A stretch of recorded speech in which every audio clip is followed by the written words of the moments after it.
ficar em pé. Irmão Milton, ore por favor pelo pastor.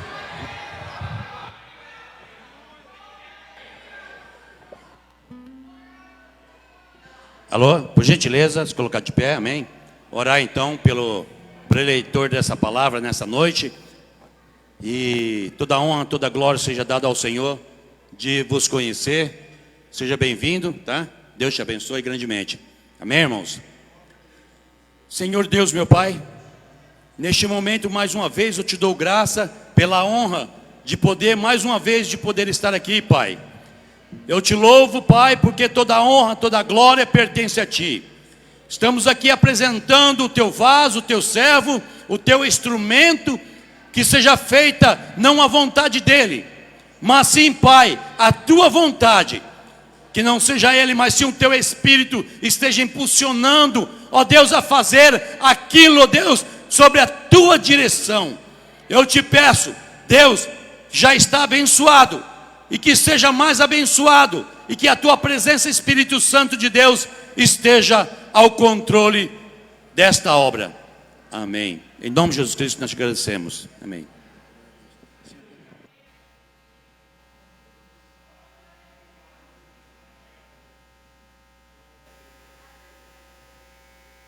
Som. Glória a Deus. Cumprimento a todos com a paz do Senhor. Amém? Glória a Deus. De pé, como você está, querido? Depois eu faço aqui as considerações. Abra a sua Bíblia no livro, na carta de Paulo aos Efésios, capítulo de número 2, versículos 8 e 9. Efésios 2, versículo 2 e 9.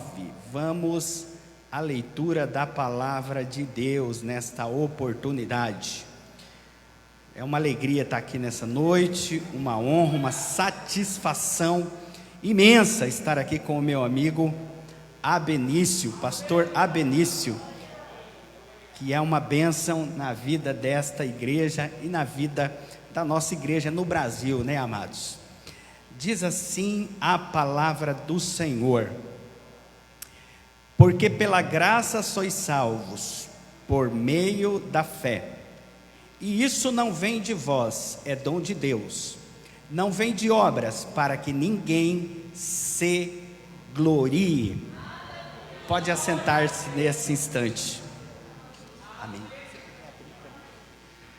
Amados, louvo a Deus pela vida do pastor Abenício, pela vida desta igreja, a qual eu me dirijo pela primeira vez, e também é a primeira vez que eu venho num culto neste local. Louvo a Deus pela vida da minha esposa Karina, que está comigo, do João Pedro, da Elisa, minha família, e de cada membro dessa igreja. Amados, eu não trouxe o material em PowerPoint para fazer uma apresentação mais visual, porque nós, pastor assembleiano, geralmente trabalha na correria, né? O pastor Abenício sabe como é. Então, há quem pense que o pastor assembleiano não pode nem sentar-se para escrever, para ler, para pesquisar, para colocar em ordem, porque pensa que o pastor está um pouco parado, né? Então, a gente tem um pouco essa cultura no meio pentecostal, que a gente tem que estar sempre em atividade, e às vezes nos falta um tempo para prepararmos algo com mais elaborado, mais didático. E eu fiz aqui algumas anotações do que nós pretendemos expor aos irmãos nesta oportunidade, sobre a graça, esse tema tão abrangente, tão envolvente, e nós que estamos aqui somos frutos da graça de Deus, amém?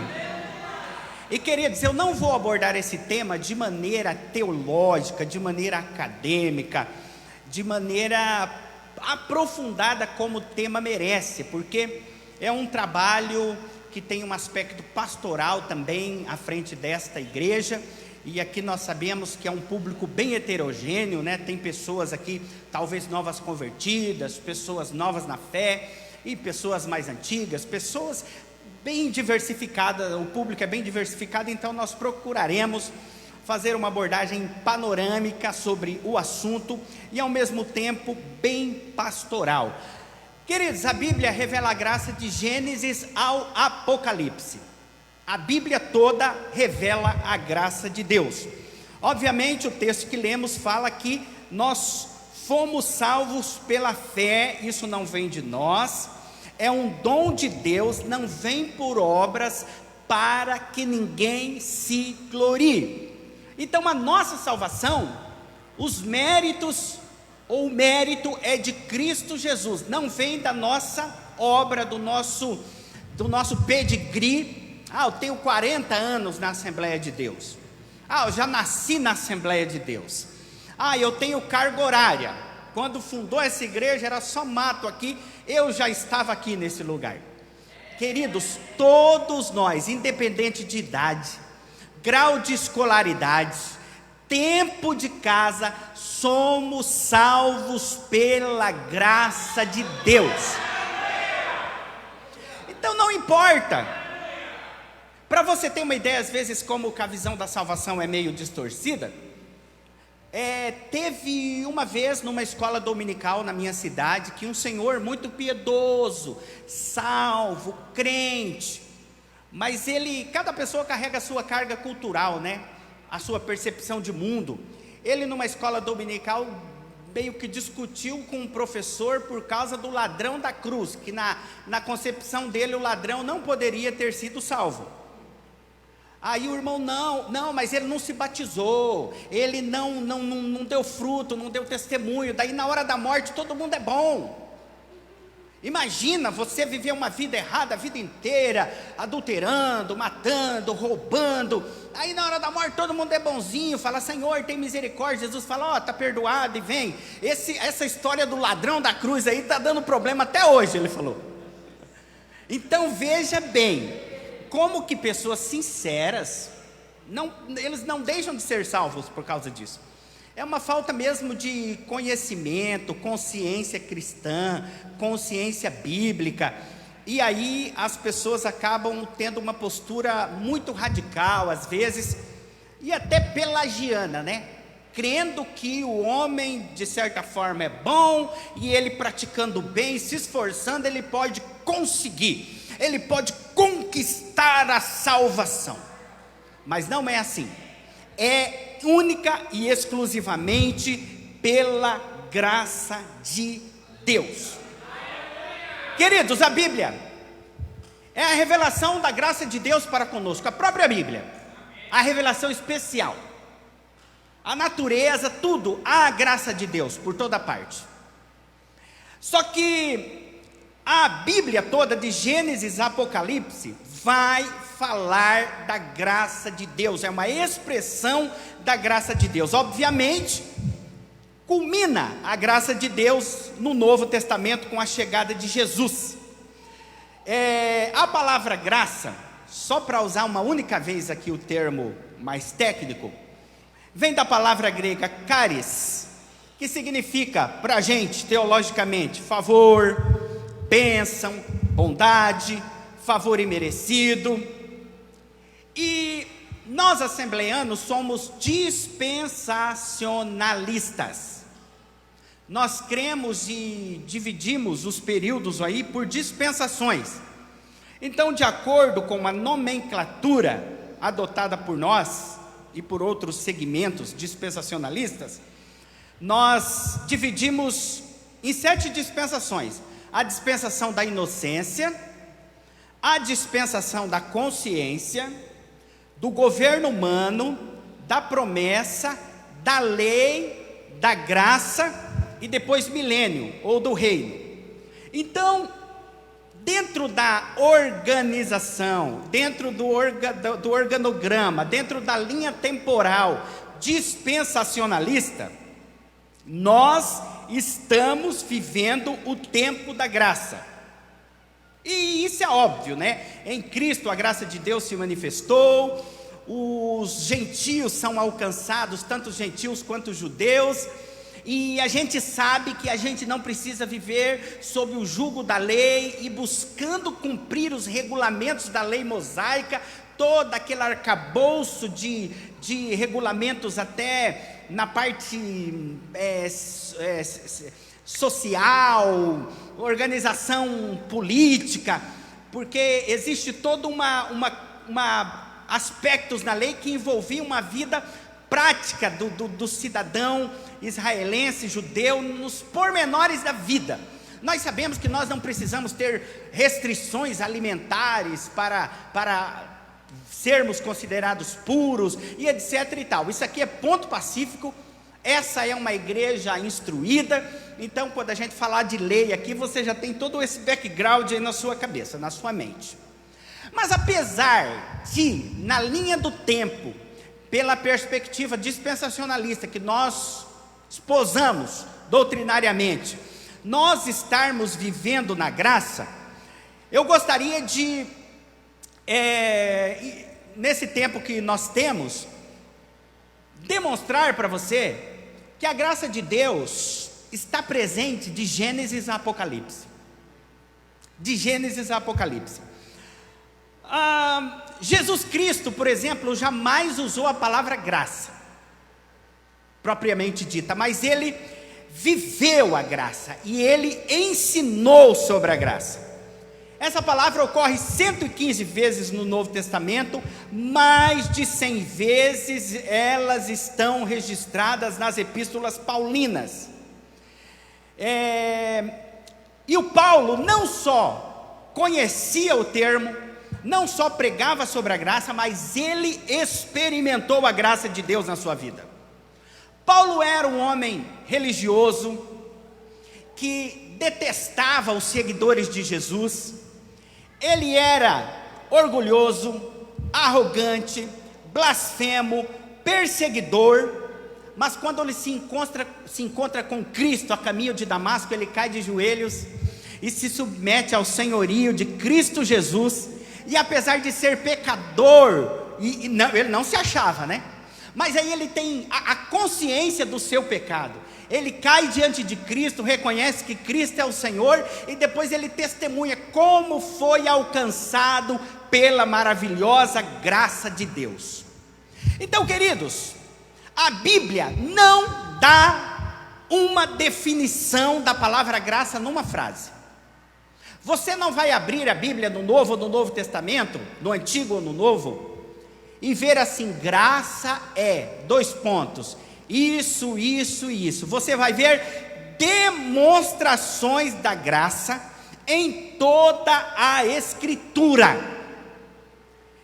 E querido, compreender a palavra graça significa a gente retroceder um pouquinho para um termo hebraico.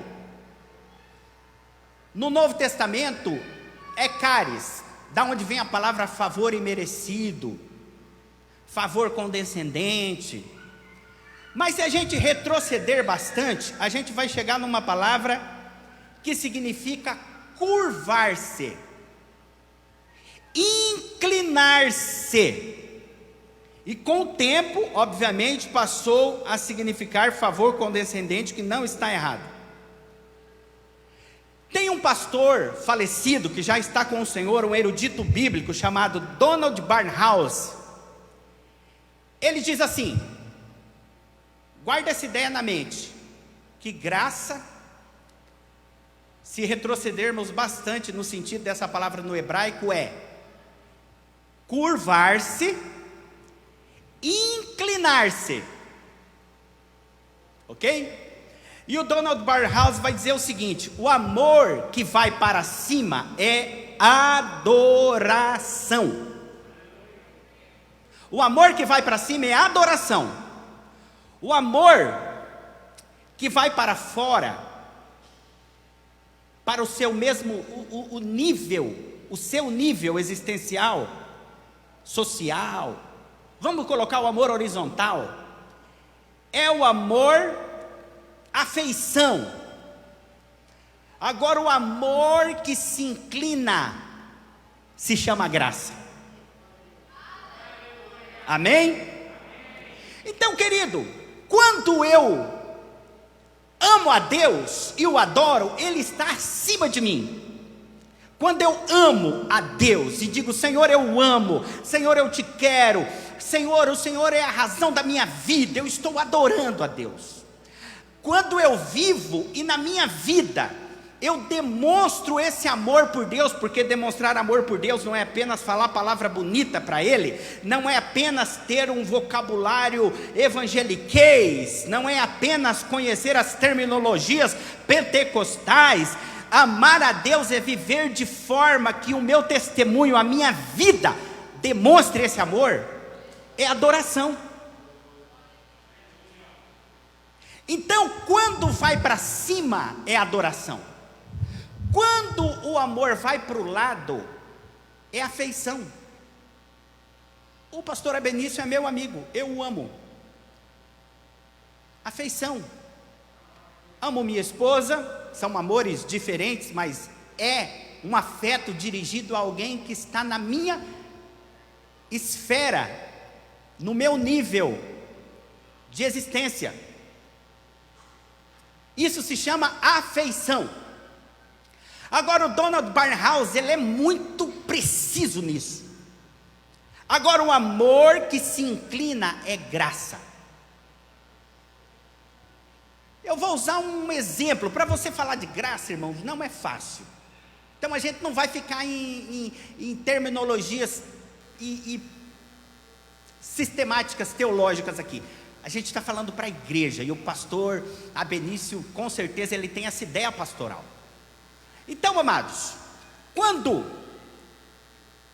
por isso que todos os exemplos e ilustrações são limitadas, tá? Me perdoe pela limitação desse exemplo que eu vou lhes dar agora. Imagina eu andar na rua, e de repente, eu escutar um choro numa sarjeta, e quando eu olhar para o lado, eu ver um cachorrinho ferido, tremendo, sangrando, não sabe falar, não tem nada para me oferecer. Eu nem estou usando exemplo de um ser humano, eu estou usando exemplo até de um animal. O cachorrinho não tem nada para me oferecer, é um filhote, ele não tem dinheiro, é um ser vivo que está agonizando na beira de uma estrada, e ele nem sabe que eu existo. Eu estou passando e vejo. Eu me inclino, vou até esse animalzinho ferido, pego ele no colo, cuido dos ferimentos dele, alimento e dou uma casa para ele. Isso significa que esse cachorro não tinha nada para me oferecer, a minha vida ia continuar normalmente sem ele, ele ia morrer, não ia fazer diferença para a minha vida, nem para ninguém nessa cidade.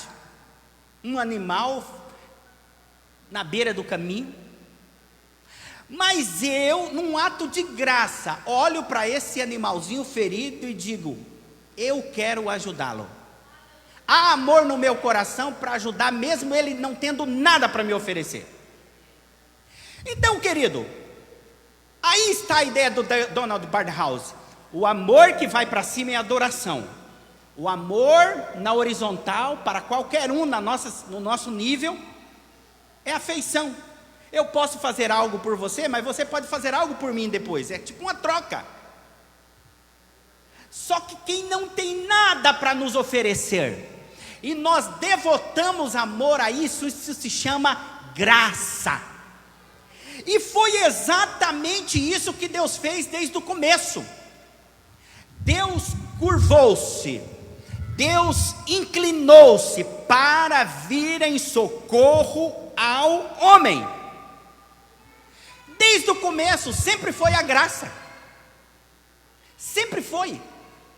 Deus criou Adão, Eva, e Deus sempre agiu com graça, porque o ser humano é inferior, não tem nada para oferecer a Deus. Então todas as vezes é sempre o maior, se curvando para aquele que é menor e não tem nada para oferecer, e estendendo a mão e oferecendo ajuda do alto.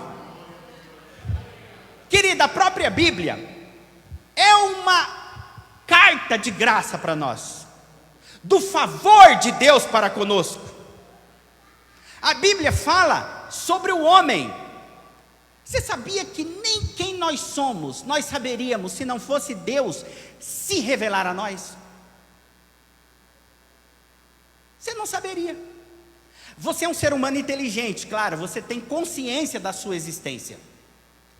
Mas abra um pouquinho essa lente e veja com um olhar mais completo, mais do todo, para você perceber que após a queda, o homem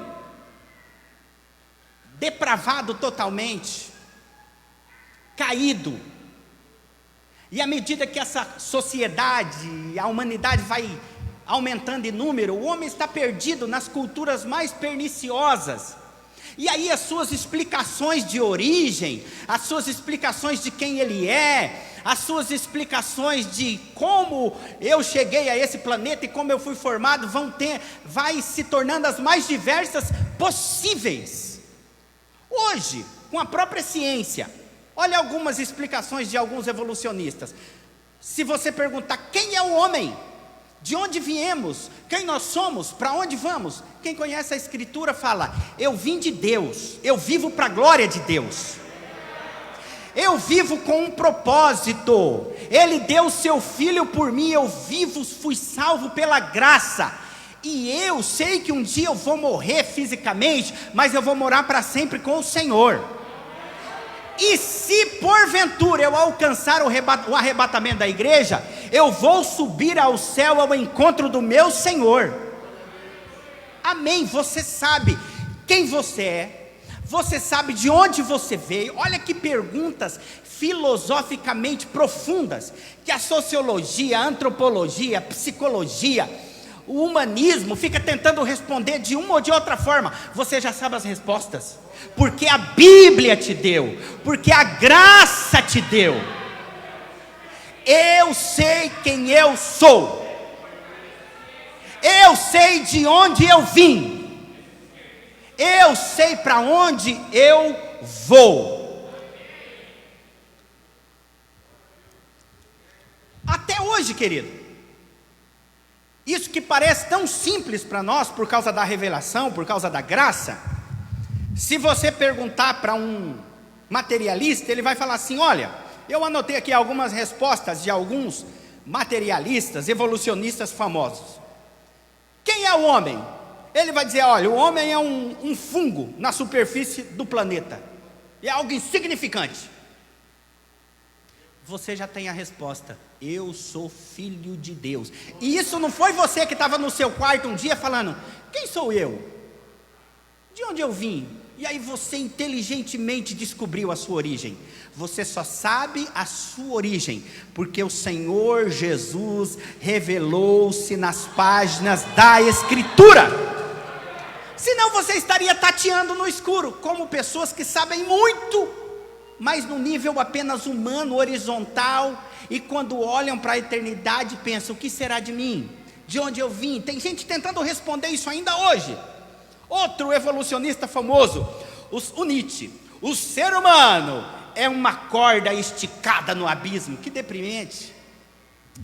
Poucas e pequenas baratas ou batatas, uma piada, um sonho, um espetáculo, uma bolha, um macaco sem pelos, um galho acidental. Alguém vai dizer: um animal complexo da família dos antropóides, que surgiu lá no lodo primordial, foi concebido por meio da concatenação casual de moléculas e aminoácidos, e depois se arrastou para fora do oceano antigo, subiu nas árvores, desceu, e aqui estamos nós, primos em primeiro grau do chimpanzé, e parentes distantes dos camundongos e porquinho da Índia. Então, se nós sabemos quem nós somos, não foi por especulação científica, filosófica, individual, porque somos capazes. Tudo que sabemos sobre Deus e sobre nós mesmos é porque Deus, pela sua graça, nos revelou na Escritura. E a Bíblia diz que você é a imagem e semelhança de Deus. Olha a graça de Deus sendo revelada a partir de Gênesis, queridos. Nós não tateamos no escuro, nós desfrutamos a graça de sabermos que somos filhos de Deus. Sem a Escritura, nós não saberíamos quem é o homem do ponto de vista correto, não seríamos qualificados corretamente, seríamos qualificados como essas qualificações evolucionistas acima, mas nós sabemos que nós somos mais que carne e sangue, nós somos imagem e semelhança de Deus. Sem a Escritura nós não saberíamos sobre a queda. Há como saber que você está doente se o médico não disser que você está doente? Como saber que teríamos caído se não fosse a Escritura nos revelar que o ser humano caiu e nós precisamos da graça de Deus?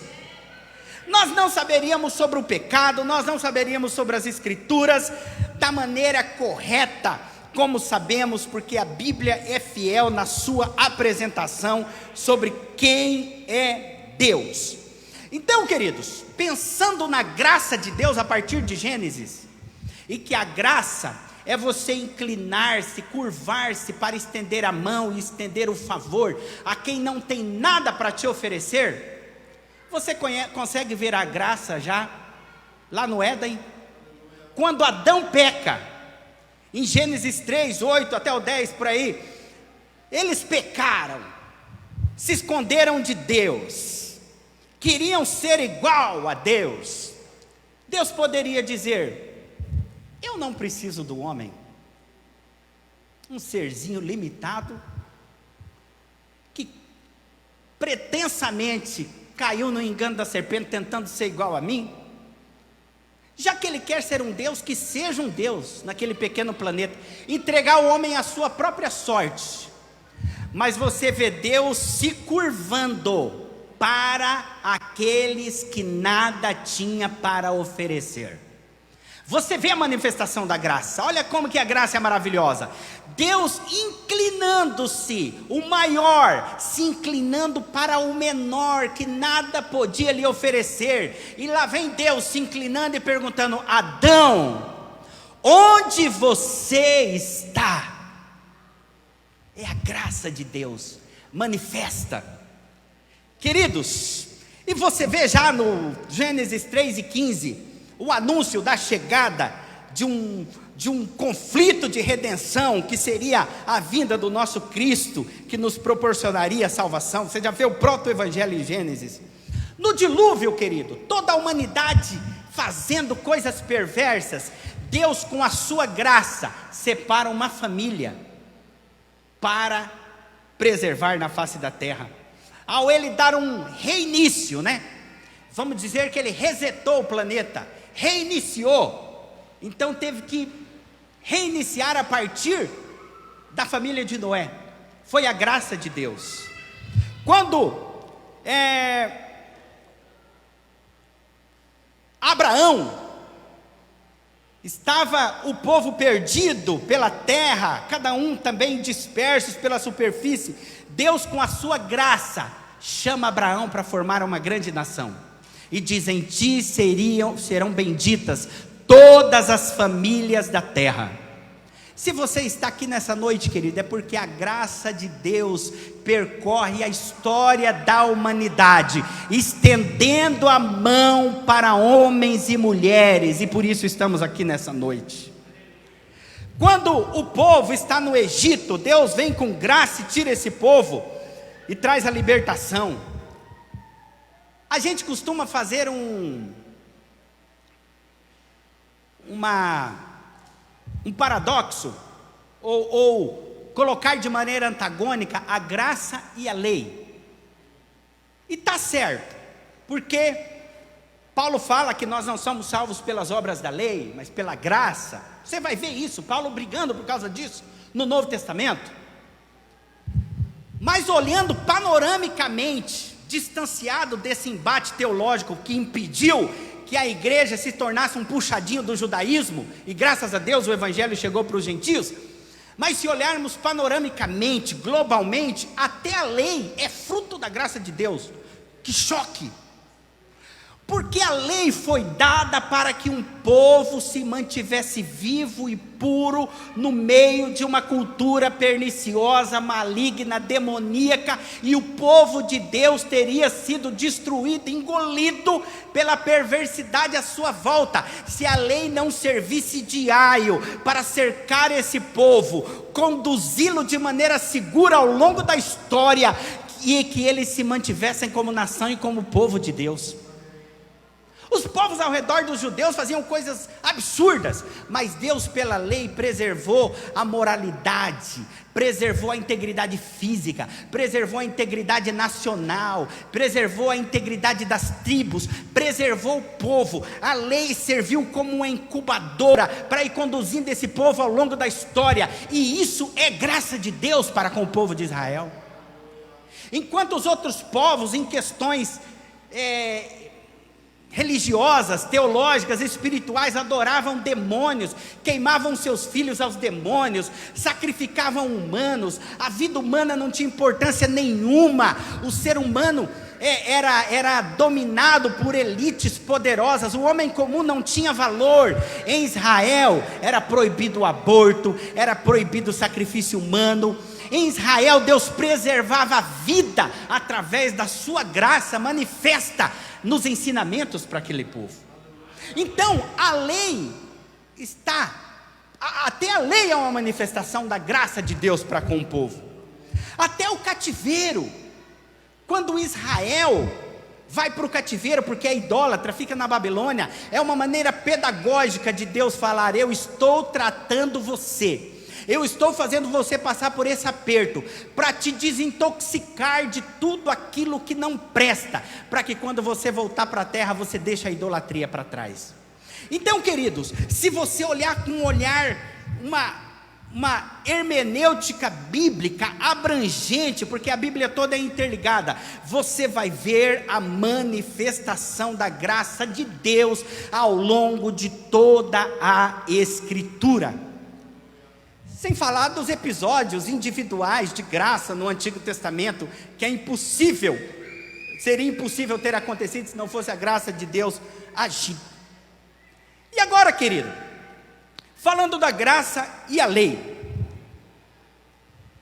você sabe que a lei de Deus foi dada para que esse povo fosse preservado, para que esse povo se mantivesse no caminho.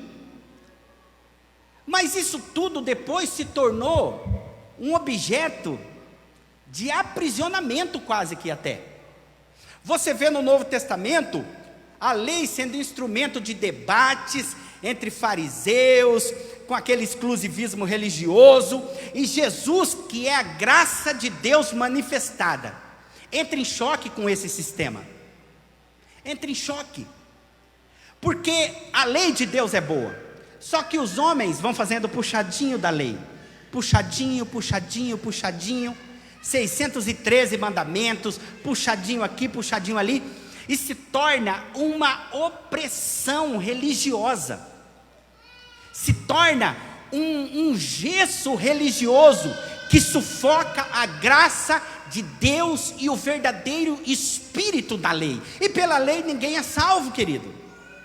É pela graça de Deus. Então você vê Jesus no Novo Testamento provocando o escândalo dos religiosos ao manifestar a graça de Deus. Quem aqui se lembra da parábola do filho pródigo? Para a concepção religiosa, aquele garoto tinha que morrer onde ele estava. Afinal de contas, ele quis a morte do pai ao pedir a herança com o pai vivo.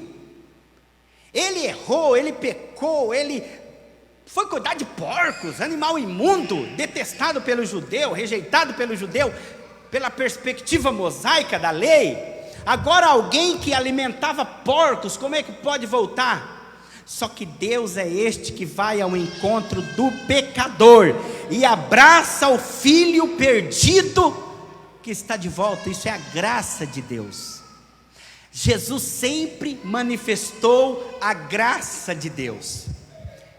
Queridos, se todos nós somos produtos do nosso meio, né? Jesus Cristo morreu, ressuscitou, os apóstolos receberam o Espírito Santo, tudo pela graça de Deus.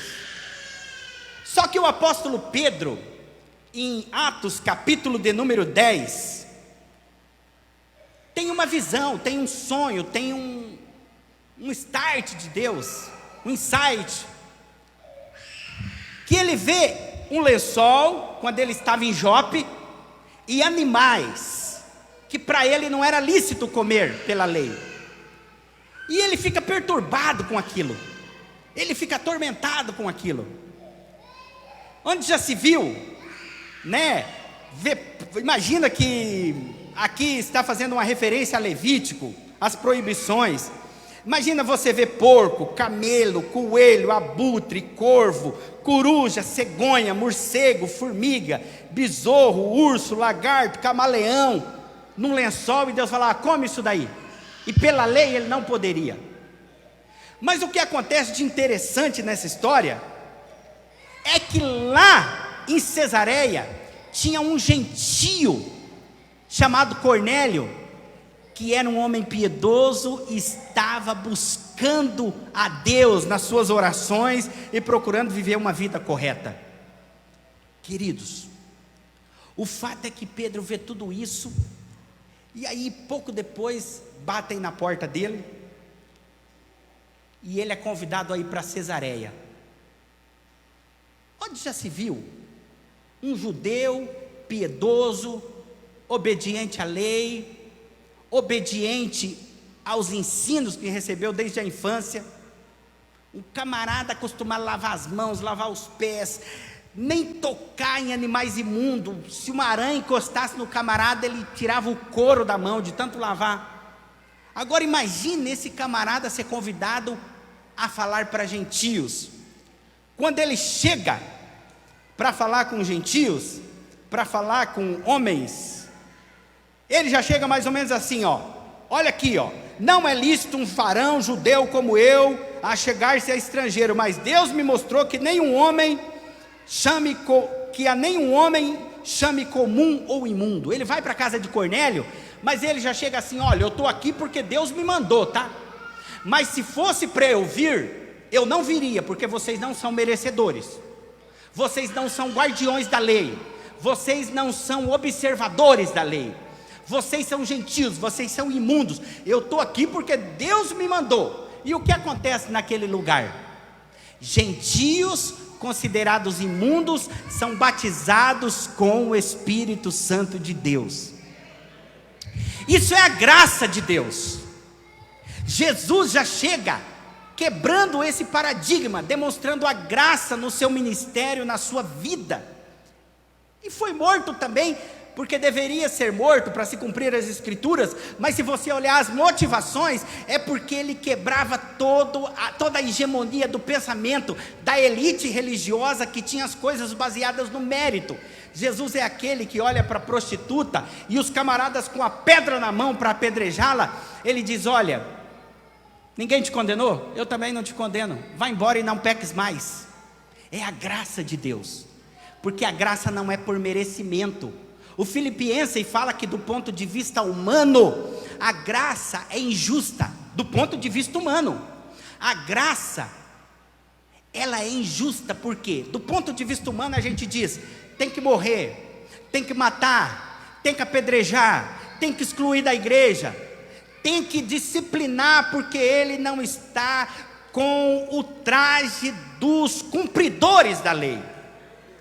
E aí a Bíblia vai dizer assim, que não é por obras da lei, não é por uniforme, não é por postura, não é por postura estética, né, que você alcança a salvação, é pela graça de Deus.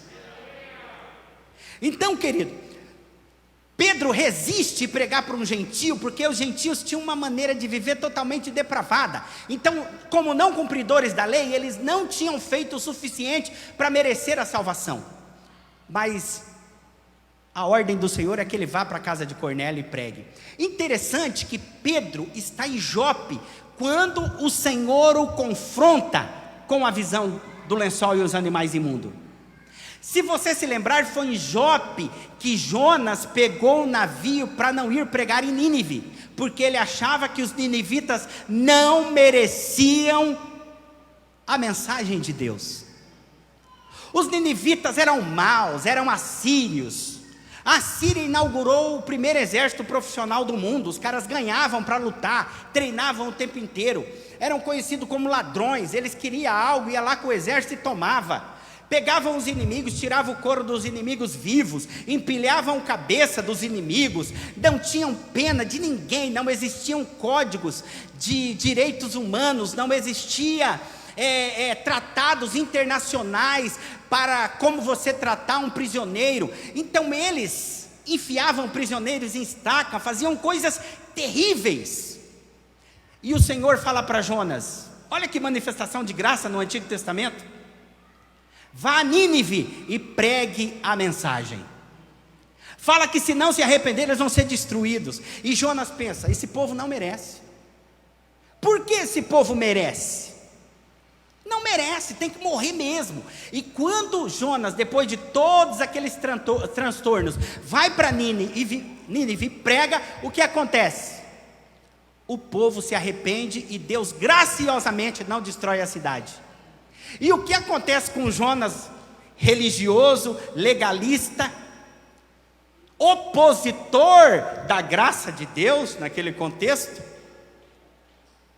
Jonas pensa assim: Deus é muito bom com gente ruim, Deus é muito bom com pessoas que não prestam. E ele fica fazendo drama, lembra-se disso? Fica sentado fora da cidade, numa cabaninha, pensando, não, mas eu falei a verdade para Deus, quem sabe ele ainda muda de ideia. O Senhor é muito bom, o Senhor é bom com quem não presta, o Senhor dá muita chance. Querido, às vezes, até no contexto evangélico, às vezes pastores escutam isso, sabia? Pastor, aquela pessoa, ela não podia nem passar na rua da igreja, pastor, depois do que essa pessoa fez, e o Senhor saudou aquela pessoa ainda. Um dia, queridos, na antiguidade aí, não muito remota, um pastor assembleiano proibiu a filha de passar na frente da igreja porque ela tinha engravidado e mandou ela embora de casa. Cadê a graça? Era a hora do pai abraçar a menina e falar, filha, você errou, mas eu sou teu pai, eu estou aqui para te abraçar, eu estou aqui para cuidar de você, estou aqui para cuidar desse neto, eu estou aqui para ajudar você a caminhar com Cristo. Mas o que se fazia? Então assim, a manifestação da não graça de Deus nos contextos religiosos evangélicos também. A gente acha que é por mérito, uma pessoa errou, risca o nome da igreja, se eu pudesse eu pedia para ela mudar de bairro. Tem gente que é assim, querido. Jonas estava assim, essas pessoas não merecem o perdão. Querida, a graça é justamente para quem não merece. Quem merece não precisa nem a gente perdoar, por quê? Porque ela não está nos ofendendo. E se Deus trabalhasse com essa lógica, você acha que teria alguém vivo? Teria alguém na face da terra? Ele teria perdoado e teria conduzido o seu povo ao longo da história? Não. Então, querido, veja bem como funciona tudo isso. E aí, querido, Paulo batalha bastante para defender a graça de Deus num contexto marcado pela não graça. Tanto o contexto judaico quanto o contexto gentio. Por quê? No contexto gentio, o Paulo pregava para gregos, romanos, de diferentes nacionalidades nas cidades que Paulo chegava.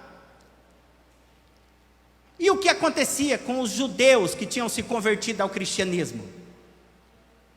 Graça versus lei, eu estou falando aqui. O que acontecia? Imagina que eu, Paulo, judeu convertido ao cristianismo, fazia parte da igreja cristã. Eu era judeu, circuncidado, não comia carne de porco, não caminhava mais do que a metragem permitida no sábado, eu estava tudo certinho. Aí alguém pregou de Jesus para mim, eu acreditei que ele era o Messias e me converti, mas eu continuo guardando todo o regulamento. Aí um angolano, bonito, inteligente, de Angola, se converte e vem para a mesma congregação que eu. E ele crê em Jesus e está salvo, eu creio em Jesus e estou salvo. Mas eu creio em Jesus e estou salvo e sou judeu, circuncidado e cumpro todos aqueles regulamentos. Ele não. Aí eu começo a falar: meu irmão, você está quase salvo, mas tem o contra ti, que você tem que se circuncidar primeiro. E eu vi você passando com um pernilzão de porco sábado aqui em frente.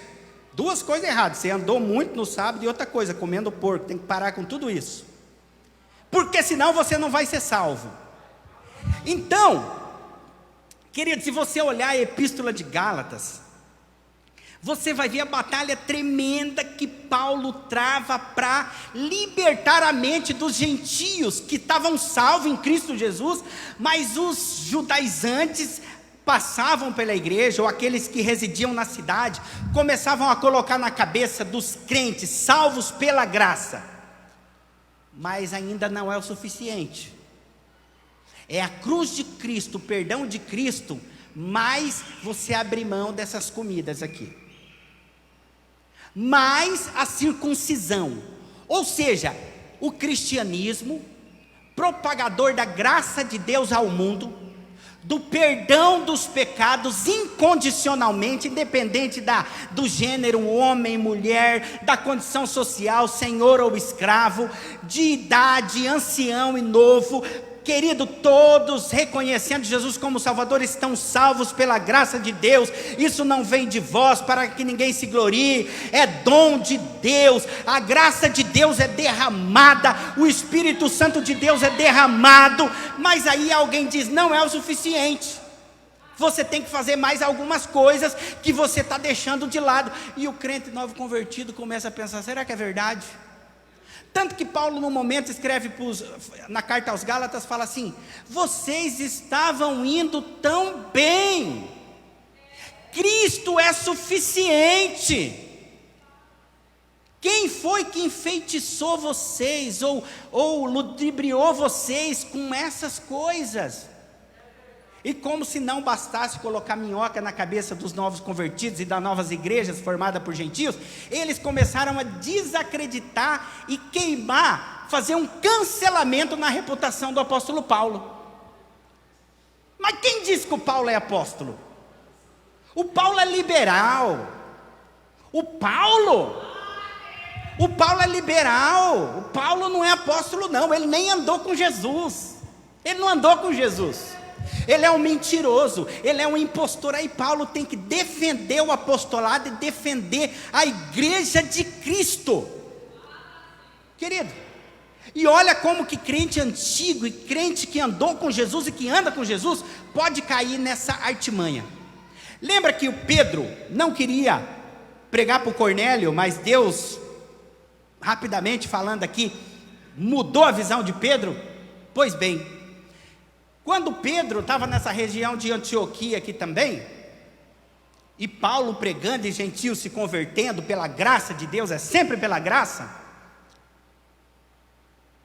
Pedro começa a conviver com os gentios e achar os gentios gente boa. Puxa, eles não são cristãos de segunda categoria, eles são tão salvos quanto a gente, apesar de ter costumes diferentes. O que é pecado deve ser abandonado, o que é apenas uma cultura não precisa ser abandonado, não é? Se sacrificava a criança, abandonava a criança na rua, como gregos e romanos faziam, jogava, dava a criança para abortava e tudo mais, isso tem que parar de ser praticado. Mas comer carne de porco, ele não precisa ser submetido à lei para ser salvo, ele está salvo por Cristo Jesus. Aí Pedro até comia na mesa com eles ali. Aí vem uma comitiva de Jerusalém, judaizantes, uma turma ali, que gosta de ter o mérito da salvação, sabe, gente? Não tem um pessoal até na igreja que quer ter o mérito da salvação? Não, a salvação eu consegui pelo meu esforço. Pelo meu esforço, exatamente. Teve uma irmã no Rio de Janeiro que um dia falou para o pastor do amigo meu, bem assim: pastor, eu tive uma revelação de Deus e vai ter que ser para todo mundo aqui na igreja, porque senão está todo mundo perdido. A partir de hoje, Deus me revelou que todas as mulheres vão ter que fazer um vestido azul, que Deus me deu até o modelo. O vestido tem que abotoar aqui no pescoço, ter o abotoado aqui de manga comprida e cobrir o tornozelo, vestido azul, mostrou o modelo, mostrou a cor, e o cabelo amarrado para trás e um croque aqui em cima. Pastor, se o senhor não falar para a igreja, Deus vai cobrar do senhor. O pastor inteligente, como ele era, não querendo ferir a fé daquela irmã, disse: irmã, eu concordo e vou falar com a igreja e vamos fazer exatamente como Deus revelou para a senhora. Mas a senhora vai ter que começar a fazer isso antes do que todo mundo. Você vai ter que ser a primeira. Começa a vir assim, e eu não posso encontrar a senhora com roupa diferente em lugar nenhum mais. Vai ter que ser assim. Moral da história, ela desistiu da ideia.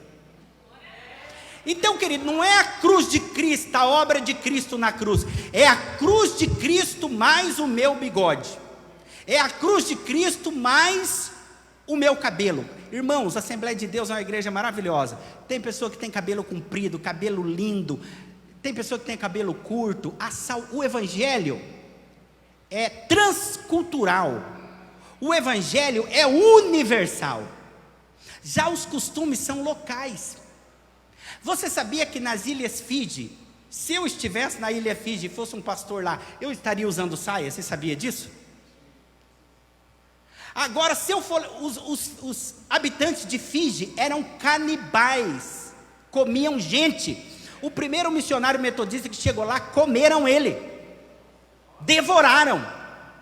Teve um dia que um piloto da Segunda Guerra deu uma pane no avião, e tem uma historinha, uma anedota, que ele chega nas Ilhas Fiji, depois de nadar no mar e se salvar, e ele vê um habitante de Fiji com a Bíblia na mão.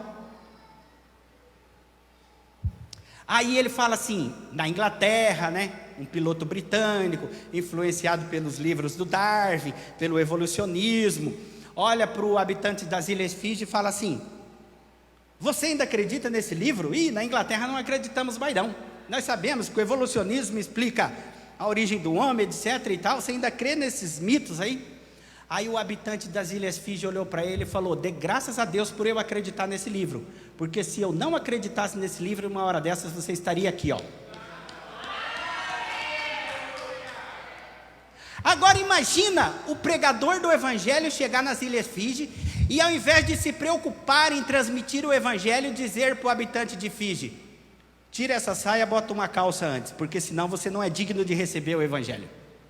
Era mais ou menos isso. Você tem que se circuncidar.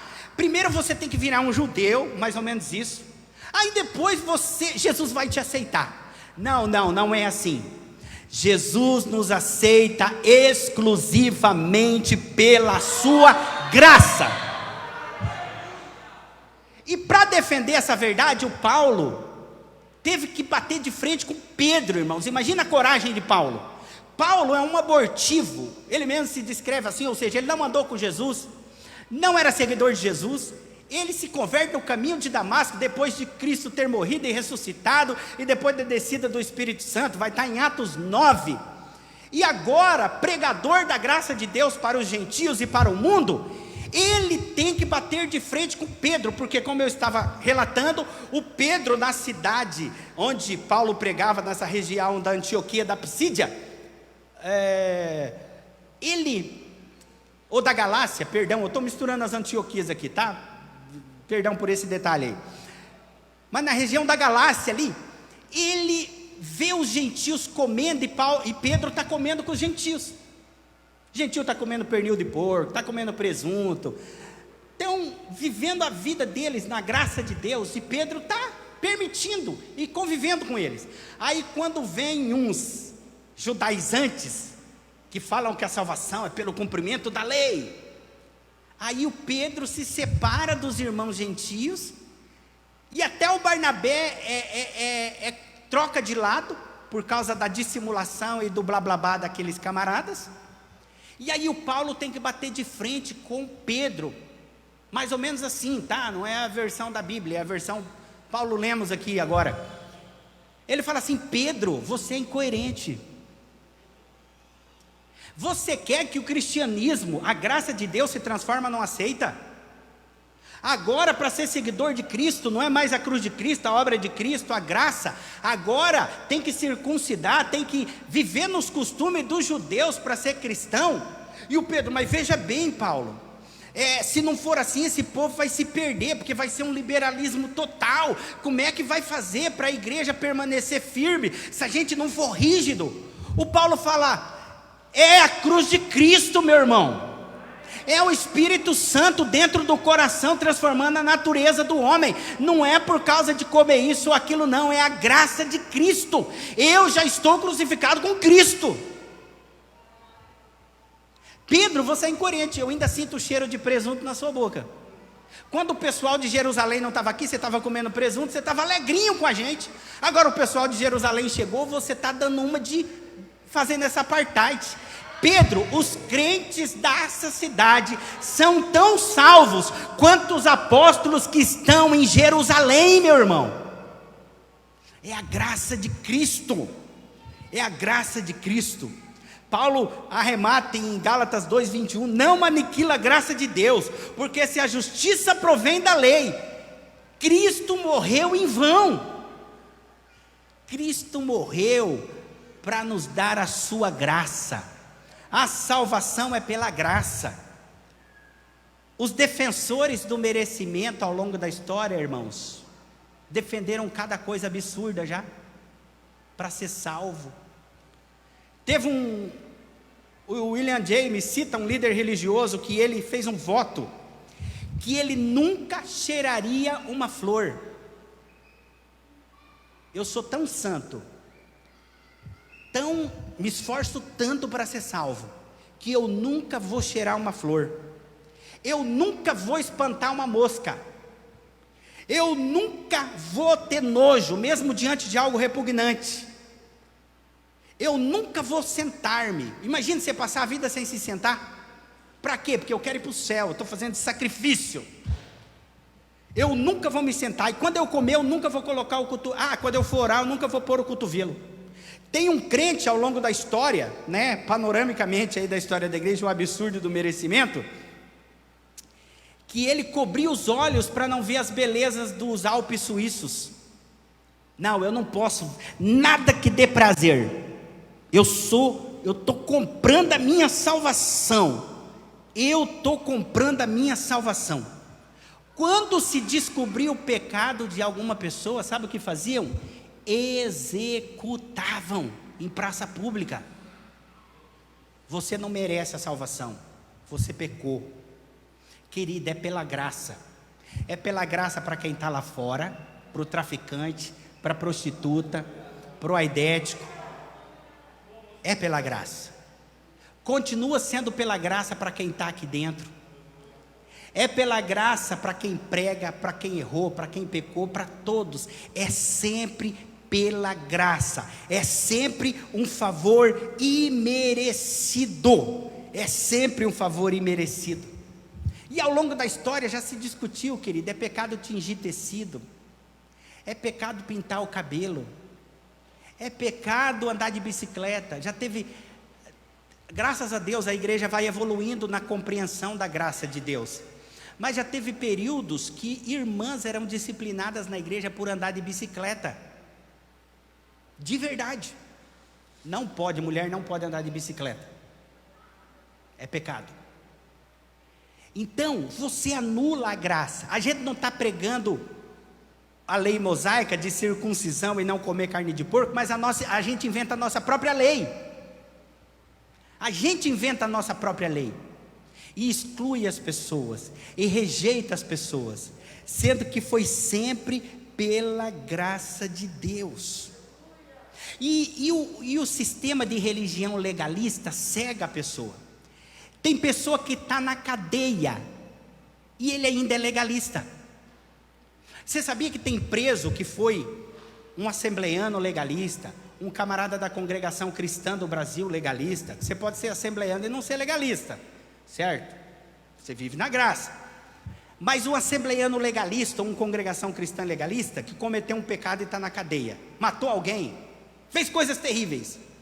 Aí vai uma assembleiana lá, com o cabelo aparado, um esmalte, uma calça jeans. Sabe o que já se ouviu? Se for para ser crente desse jeito, eu prefiro não ser.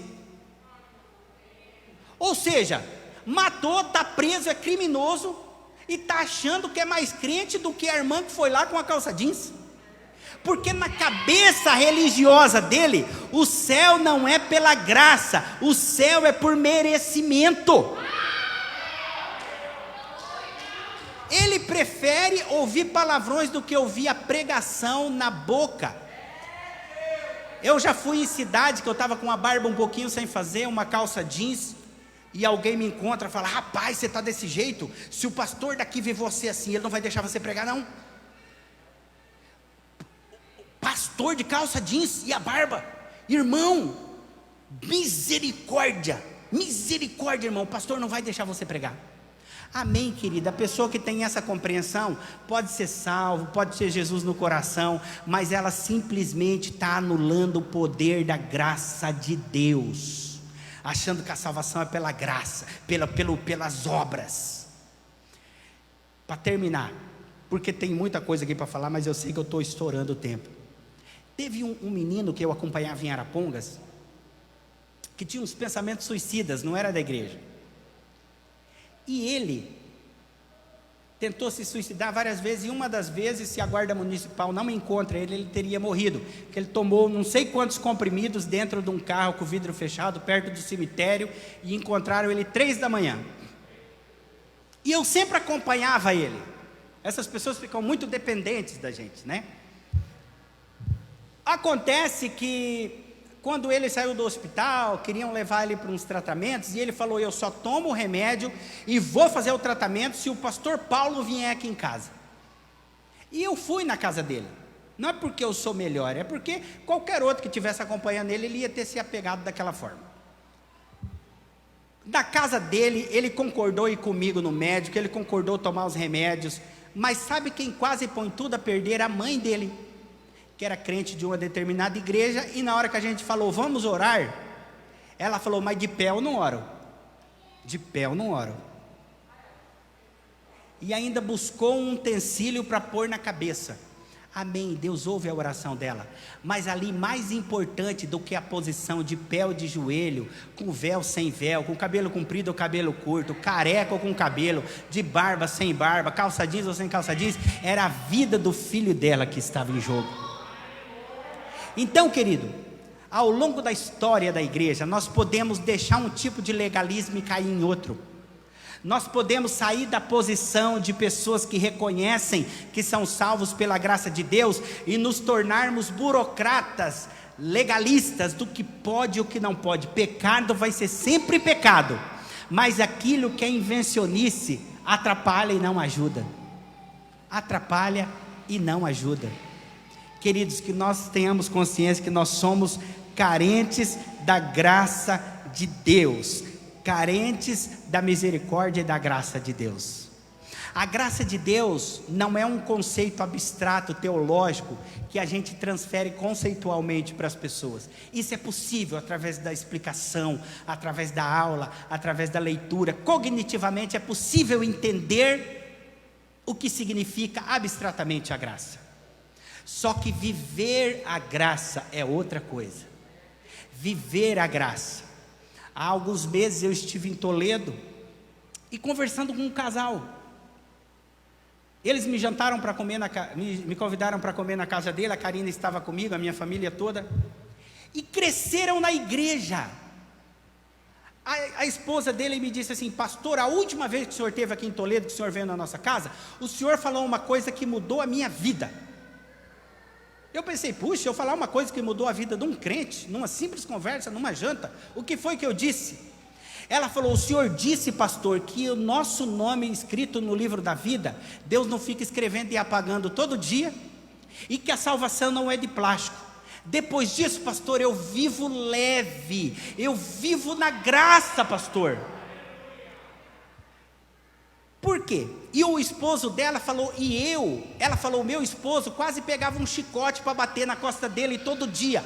A oração dele era assim: Senhor, não me destrua hoje, não me destrua. Ele falou que pensava que a qualquer momento Deus ia destruí-lo, porque ele cresceu num sistema tão onde se pregava os méritos, que ele pensava que ele iria morrer a qualquer momento, porque Deus o mataria.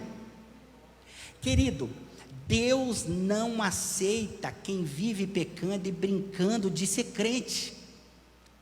Mas um crente em Cristo Jesus, se pecar, pode se arrepender e o Senhor perdoá-lo. E imagina um crente que tem uma vida correta, viver com medo, meu Deus, será que hoje eu estou salvo? Amanhã eu não sei, hoje eu estou salvo, amanhã eu não sei. Olha, eu faltei no culto de domingo, meu Deus, eu faltei no culto de domingo. Senhor, não retires de mim a tua salvação. A salvação não é assim, querido. Você está salvo, seguro debaixo da graça de Deus, seguro debaixo das mãos do Altíssimo. A salvação não é de plástico. Você está salvo em Cristo Jesus. Não é aquela ideia do salvo agora, salvo para sempre. Você pode perder a sua salvação, mas a sua salvação não é de plástico, porque você orou só 2 minutos pela manhã, orou correndo na hora que foi tomar café. Querido, é a graça de Deus na sua vida, sempre a graça de Deus. Que o Senhor possa abençoar o seu coração. Me perdoe se talvez eu tenha sido um pouco superficial aqui na explanação, mas que o Senhor possa revelar essa grande verdade ao seu coração a cada dia. Não podemos cair no extremo de achar que podemos viver de qualquer maneira, porque onde superabundou o pecado, superabundou a graça. Aí é outra história. Paulo fala também de jeito nenhum, de jeito maneira, em Romanos 6. Quem trocou de Senhor vive de acordo com as regras do seu novo Senhor. Se o camarada vivia no pecado e o Senhor dele era o pecado, agora ele serve a Cristo e o Senhor dele é Cristo, ele não vai ficar pecando deliberadamente. Ele não vai adulterar e dizer que é um problema, porque hoje em dia estão trocando a palavra pecado por problema, já percebeu? A mulher, o homem que vive em adultério e sai de um adultério e vai para outro, e aí vem falar com o pastor, fala: pastor, eu sempre tive esse problema. Não, querido, isso não é problema, isso é pecado. Precisa de conversão. A graça de Deus precisa mudar a natureza, precisa mudar o coração. Agora, quando você recebe a graça de Deus, o teu interior é transformado, e você não vai perder a salvação porque você faltou no culto, ou porque você não está usando o guarda-pó, o uniforme ou o terno que eu estou usando. A salvação é única e exclusivamente pela graça de Deus. Louvado seja o nome do Senhor. Eu peço perdão ao meu amigo pastor Abenício por ter passado alguns minutos, eu não enxergo muito bem, me perdoa. Vamos orar, queridos?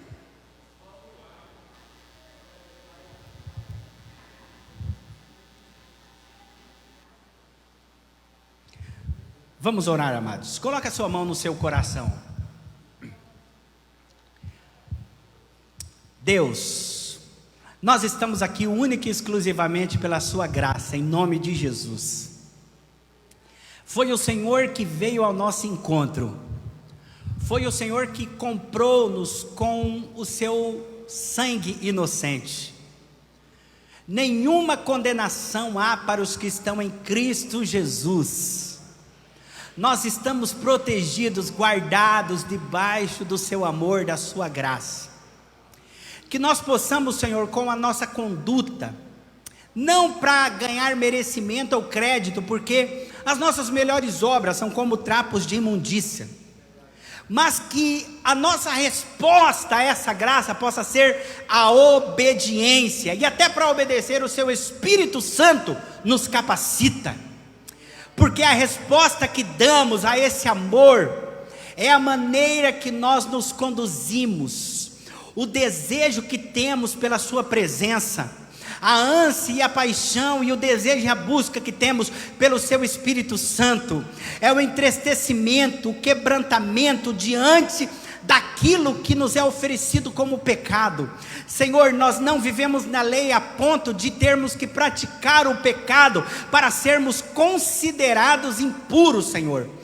Simplesmente a permanência, o crescimento, as imaginações dentro do nosso coração quando o nosso interior vive de uma maneira profana, nós já estamos, Senhor, fugindo e negligenciando a sua graça na nossa vida.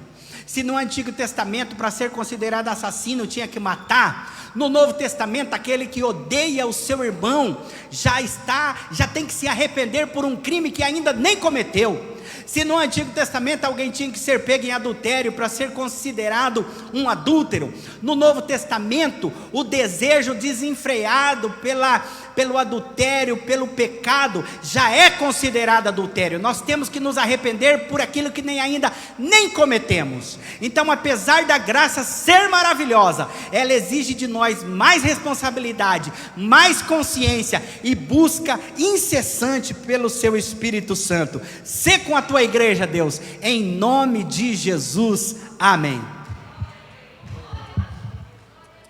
Você pode aplaudir a Jesus? Graças a Deus. Aplaudimos ao Senhor pela sua graça. Valeu a pena ter vindo hoje? Amém, amém. É sempre bom ouvir a graça. Pastor Paulo, muito obrigado. Obrigado mesmo. O pastor Paulo, ele é amigo do pastor Glaucio. São gente assim de um nível, espiritual e teológico bem alto. Mas graças a Deus, ficamos muito felizes pela sua vida, pastor, sua família. Deus em Cristo sempre os recompensa no nome de Jesus. Presbítero Luiz Região dando a bênção para despedir o povo de Deus. Sábado, às 19h30, nós temos o nosso culto aqui. Venha, não falte, vamos adorar a Deus. Mas não venha com medo, venha pela graça em nome de Jesus. Pai do Senhor, irmãos, estende as suas mãos, vá abençoado para os seus lares.